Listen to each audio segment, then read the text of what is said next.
udirayet nashtaprayeshu bhadreshu nityam bhagavate sevaya bhagavati uttama shloke bhaktir bhavati nashtaki. Reading from Srimad Bhagavatam, 4th Canto, Chapter 17, verse 28. Evam manyu mayam murtim kritantam eva vivratam prananata prananata pragyajali praha mahi sanjata vepatuhu. Evam, thus, Manu Mahim, very much angry, Murtim, form, Krita Antam, death personified, Yamaraj, Iva, like, Vibritam, possessing, Pranata, surrendered, Pranjalihi, with folded hands, Praha, said, Mahi, the planet Earth, Sanjata, arisen, Vepatuhu, trembling in her body. Translation by His Divine Grace Srila Prabhupada Ki Jai. At this time, Prithu Maharaj became exactly like Yamraj, and his whole body appeared very angry. In other words, he was anger personified. After hearing him, the planet Earth began to tremble. She surrendered and with folded hands began to speak as follows. Purport by His Divine Grace Srila Prabhupada Ki Jai. The Supreme Personality of Godhead is death personified to miscreants and the Supreme Beloved Lord to the devotees. In Bhagavad Gita 10.34, the Lord says, Mrityu sarva haras cha aham. I am all devouring death. Faithless unbelievers who challenge the appearance of God will be delivered by the Supreme Personality of Godhead when He appears before them as death. Hiranyakashipu, for example, challenged the authority of the Supreme Personality of Godhead, and the Lord met him in the form of Narsimadev and killed him. Similarly, the planet Earth saw Maharaj Prithu as death personified, and she also saw him in the mood of anger personified. Therefore, she began to tremble. One cannot challenge the authority of the Supreme Personality of Godhead in any circumstance. It is better to surrender unto Him and take His protection at all times. Om Agyan Timirandasya Gyananjan Shalakaya Chakshurunmilitam Yena Tasmai Shri Gurave Namaha. Shri Chaitanya Manovishtam Sthapitam Yena Bhutale Swayam Rupa Gadamahiyam Dadati Swapadantikam. Hey Krishna Karna Sindhu Dinbandhu Jagatpate Gopesha Gopika Kantha Radha Kantha Namastate Tapta Kanchan Gaurangi Radhe Vrindavaneshwari Vishbhanusate Devi Pranamami Adi Priyai. Jai Shri Krishna Chaitanya Prabhu Nityananda Shri Advait Gadadhar Shri Visadi Gaur Bhakti Vrinda. Hare Krishna Krishna Krishna Hare Hare Hare Ram Ram Ram Hare Hare. At this time, Prithu Maharaj became exactly like Yamraj, and his whole body appeared very angry. In other words, he was anger personified. After hearing him, the planet Earth began to tremble. She surrendered and with folded hands began to speak as follows. We were reading yesterday that Prithu Maharaj was explaining the Earth that why was he running behind her and why he wanted to kill her. Because he gave various reasons, right? He gave that you have taken your share of yagyas, but you have not given the sufficient grains to the citizens. And also you have become very puffed up because you are denying my order, right? And she says that I'm a cow, I'm a woman. Well, you have assumed the form of a cow. But and as far as being a woman is concerned, that anyone who is a man, a woman, or an impotent eunuch should not be given any kind of should not be left if they have no compassion for other living entities, right? The king can kill such a living entity, but that killing will not be technically called as killing. Okay, over here now, Mother Earth heard Prithu Maharaj, and now she's fully convinced that Prithu Maharaj is anger personified and he is indeed going to kill her. So she begins to tremble. But then Krishna gives her intelligence because she's a devotee. That is why even though she's fearful, even though she's trembling, she still had the intelligence to surrender. And with folded hands, she began to speak. And tomorrow we'll see that how nicely she starts to speak to Prithu Maharaj and starts explaining her own situation. And then how she pacifies the Lord's anger. Okay, so people who are saying there is no God, or God is dead, or God is impersonal. They are just what is this? What is the saying? Uh, in the rainy season, when the toads are croaking, they feel that they are singing a very nice music, but technically, what are they doing? When the crows are croaking, what are they technically doing? They think they're singing such a nice song, but what are they doing actually? They're inviting death, Mataji. Making rice. Very nice. So they're actually inviting death sooner than later, because the snake will come and eat that toad, right? So that, like that, people who say that we don't believe in God, there's no God, or God is dead, it's like croaking of a toad. Croaking of a toad. I want to say this is written in Nectar of Instruction, that croaking of a toad and inviting death.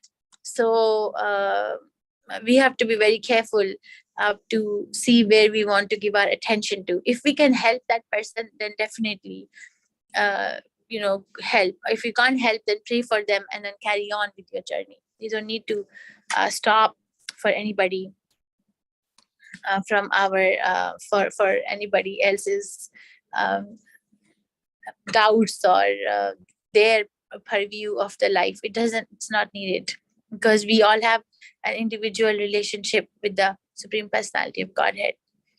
Okay, any questions, reflections, or realizations on this? Then I want to go to Damodar Leela. Let me see the chat. Any questions, reflections, realizations? Nobody. So can we go then? Can we go to Damodar Leela? Yes, Okay. Okay. So yesterday we were discussing in Damodar Leela about the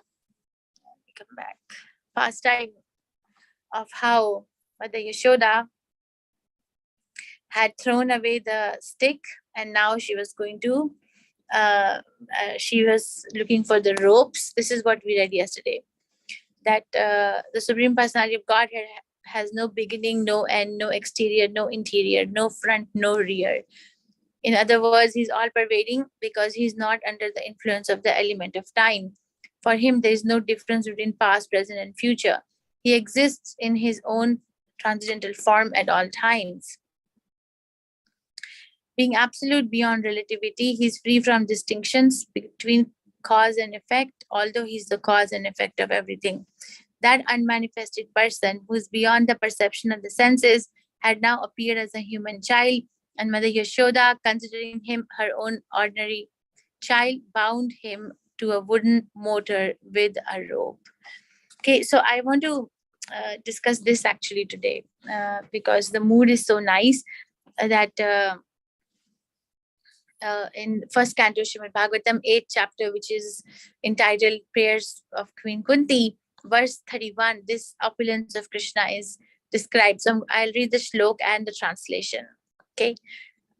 Gopi adadit vaikrita gasida matavad yate dashrashu kalila anjana sambhramaksham vakratam niniya bhaya bhavanaya sitasya samam vimohyati bhir api yad bibeti. My dear Krishna, Yashoda took up a rope to bind you when you committed an offense, and your perturbed eyes, overflooded with tears, which washed the mascara from your eyes, and you were afraid, though fear personified is afraid of you. This sight is bewildering to me. Okay, so this is Mother Kunti. She was in the house of her brother Vasudev on the day of Diwali, and she was witnessing all this. And then she's praying and she's remembering Krishna, that pastime, and she's making a prayer and telling us that you are fear personified is fearful of you, but you are fearful of your mother. So I'll read Prabhupada's purport. Here is another explanation of the bewilderment created by the pastimes of the Supreme Lord. The Supreme Lord is the supreme in all circumstances, as already explained. Here is a specific example of Lord's being the supreme and at the same time a plaything in the presence of his pure devotee. The Lord's pure devotee renders service unto the Lord out of unalloyed love only. And while discharging such devotional service, the pure devotee forgets the position of the Supreme Lord. The Supreme Lord also accepts the loving service of his devotees more relishably when the service is rendered spontaneously out of pure affection, without anything of reverential admiration. Generally, the Lord is worshipped by the devotee in a reverential attitude, but the Lord is meticulously pleased when the devotee, out of pure affection and love, considers the Lord to be less important than himself. The Lord's pastime in original abode of Goloka Vrindavan are exchanged in that spirit. The friends of Krishna consider him one of them. They do not consider him to be of reverential importance. The parents of the Lord, who are all pure devotees, consider him a child only. The Lord accepts the chastisements of the parents more cheerfully than the prayers of the Vedic hymns. Similarly, he accepts the reproaches of his fiancés more palatably than the Vedic hymns. When Lord Krishna was present in this material world to manifest his eternal pastimes of the transcendental realm of Goloka Vrindavan as an attraction for the people in general, he displayed a unique picture of subordination before his foster mother Yashoda. The Lord, in his naturally childish, playful activities, used to spoil the stock butter of Mother Yashoda by breaking the pots and distributing the contents to his friends and playmates, including the celebrated monkeys of Vrindavan, who took advantage of the Lord's munificence. Mother Yashoda saw this, and out of her pure love, she wanted to make a show of punishment for her transcendental child. She took a rope and threatened the Lord that she would tie him up, as is generally done in the ordinary household. Seeing the rope in the hands of Mother Yashoda, the Lord bowed down his head and began to weep just like a child, and tears rolled down his cheeks, washing off the black ointment smeared about his beautiful eyes. This picture of the Lord is adored by Kunti Devi because she is conscious of the Lord's supreme position. He is feared often by fear personified, yet he is afraid of his mother, who wanted to punish him just in an ordinary manner. Kunti was conscious of the exalted position of Krishna, whereas Yashoda was not. Therefore, Yashoda's position was more exalted than Kunti's. Mother Yashoda got the Lord as a child, and the Lord made her forget altogether that her child was the Lord himself. If Mother Yashoda had been conscious of the exalted position of the Lord, she would certainly have hesitated to punish the Lord. But she was made to forget this situation because the Lord wanted to make a complete gesture of childishness before the affectionate Yashoda. This exchange of love between the mother and the son was performed in a natural way, and Kunti, remembering the scene, was bewildered, and she could do nothing but praise the transcendental maternal love. Indirectly, Mother Yashoda is praised for her unique position of love, for she could control even the all-powerful Lord as her beloved child. So nice, right?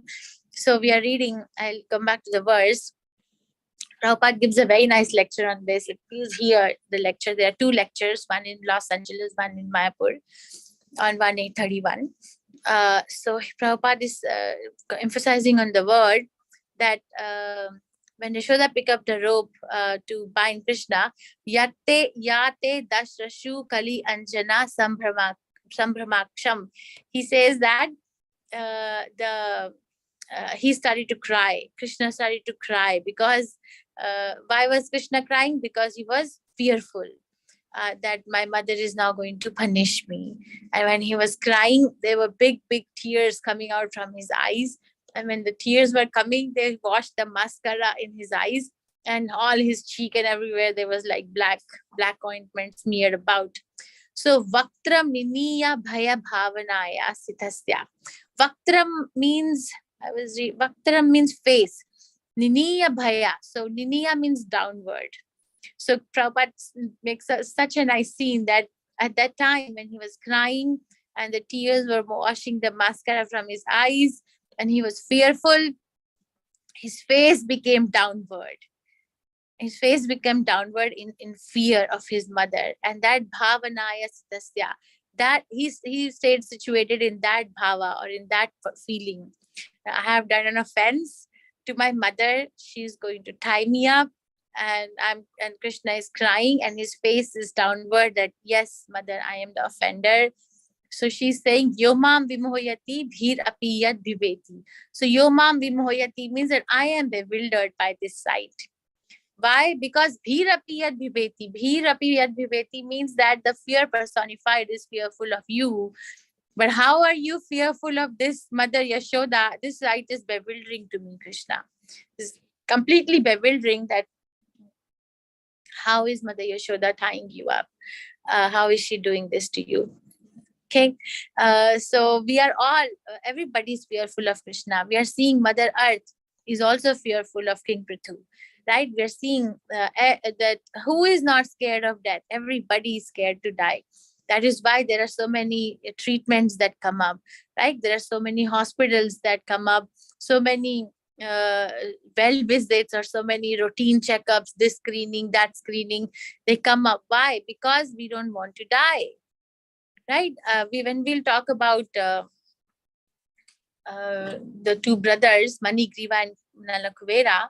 There is a commentary that what made them so puffed up. So there are different discussions at what made them so puffed up. But one thing that comes up is because they thought that their body is ajar and amrityu. Ajar and amrityu. Jara means old age. So they thought that their body is ajar, means the old age will not come. Amrityu means that the death will not come. So I can enjoy forever, right? Because I will never grow old and I will never be touched by death, even though we are seeing that people around us are slowly dying, right? So as we grow older, that becomes more and more real. If we are sane, if we are insane, then we still go out and look for the ideas of self-gratification. Prabhupada was in Paris and he gave the class about this, and who is sane and who is insane. So he said, what is that? He said he saw these 70-year-old men going in these clubs. And then he says, what is that? Topless, bottomless. Or the old people are sitting and they are playing cards or reading newspapers. There's so much wasting time and not interested in who actually I am. Because this is very, very, very bewildering. So this is a nice verse. Memorize it or listen to Prabhupada's lecture. Okay, I'll come back. Any questions, reflections, or realizations on this? Let me see if there's any hand raised. Phone, the screen becomes small. So I can't see anyone. Their cameras are on. No questions, no reflections, no realizations. Nothing in the chat. Oh, Madhu Mataji, go ahead, please. Hare Krishna Mataji. I have a realization as well as experience also. Like last 2 days, I was listening this Damodar Leela. So I was feeling like how Krishna is generous to glorify Mother Yashoda. Like he completely came here as a child and like I can completely feel it. I am completely sink into it. Like nobody has that much time these days. Like we don't see our neighbors, and he just completely came here, like, and he changed the whole world. As well as the same time, I was reading like Bhagavad Gita 1.35, 34, Mataji. There, like Arjuna says, okay, I don't want to kill anyone. They all are my family member. If you want to kill, you can kill yourself. Means you are able to kill them by yourself. Still, like Krishna has so many big things to come for Arjuna, as like his name, as well like this Gita came because of the whole thing, Mataji. So like it's very a beautiful feeling, Mataji. This two incident had a similar like glorification, and he came for his devotee. So nice. Thank you very much. Thank you, Mataji. Hare Krishna. No Vasudevan Prabhu today. Ayushi Mataji, you have a question? Hi, Hare Krishna Mataji. Mataji, my question is that Damodar Jamni is very big, but could you please tell me or could you please show me content page of Damodar Janani on Chrome or anyway. Hare Krishna Mataji. It would be very great. Thank you. What do you want, Mataji? If not, your voice is not. You want Sri Damodar Janani book? No, I don't want Damodar Janani book, Mataji. I am telling you that could you please tell me or could you please show me on Chrome the content part of Damodar Janani? It is very deep, but please could you show me the content page of that either on Chrome or from your book, Mataji? Can you hear me now, Mataji? When I'm home tomorrow in the computer, I can. Can you ask this question again, because I'm at work and I have the book, but I don't think I can show you. Let me try. Okay, Mataji. I don't know how to flip the camera. Maybe I can. Okay, here. Can I mute myself, Mataji? You can. This is the book, Mataji. This is the content. Setting the scene. Mother Yashoda attends to her duty. Krishna breaks the churning pot. Wait, Mataji, please. Yeah. Yashoda binds and catches Krishna. Yashoda reprimands her son. Attempt to bind Krishna. Mother Yashoda conquers Krishna. Okay, this is the thing. And there are total 12 chapters. Okay. Okay, thank you so much, Mataji. Okay, thank you very much. Can I mute myself, Mataji? Yes, Mataji. Hey, Krishna. Thank you so much.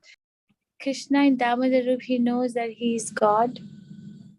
Yes, he knows he's God. That's why he's going to do that. Arjuna, the pastime of Arjun trees. If he doesn't know he's God, then how will he, roll the mortar with him and then stick it between the two trees so that the trees will fall down? Yes, he's always aware. Krishna is full of knowledge, always. He doesn't just... Mother Yashoda doesn't care, but he knows it.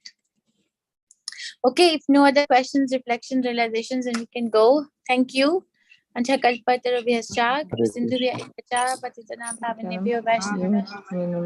And Koti Vaishnav Jai, Shri Hare Krishna Mataji. Hare Krishna Mataji. Thank you, Mataji. Hare Krishna Mataji, happy Deepavali. Happy Diwali. Thank you. Devotees of the temple, thank you so much. Hare Krishna.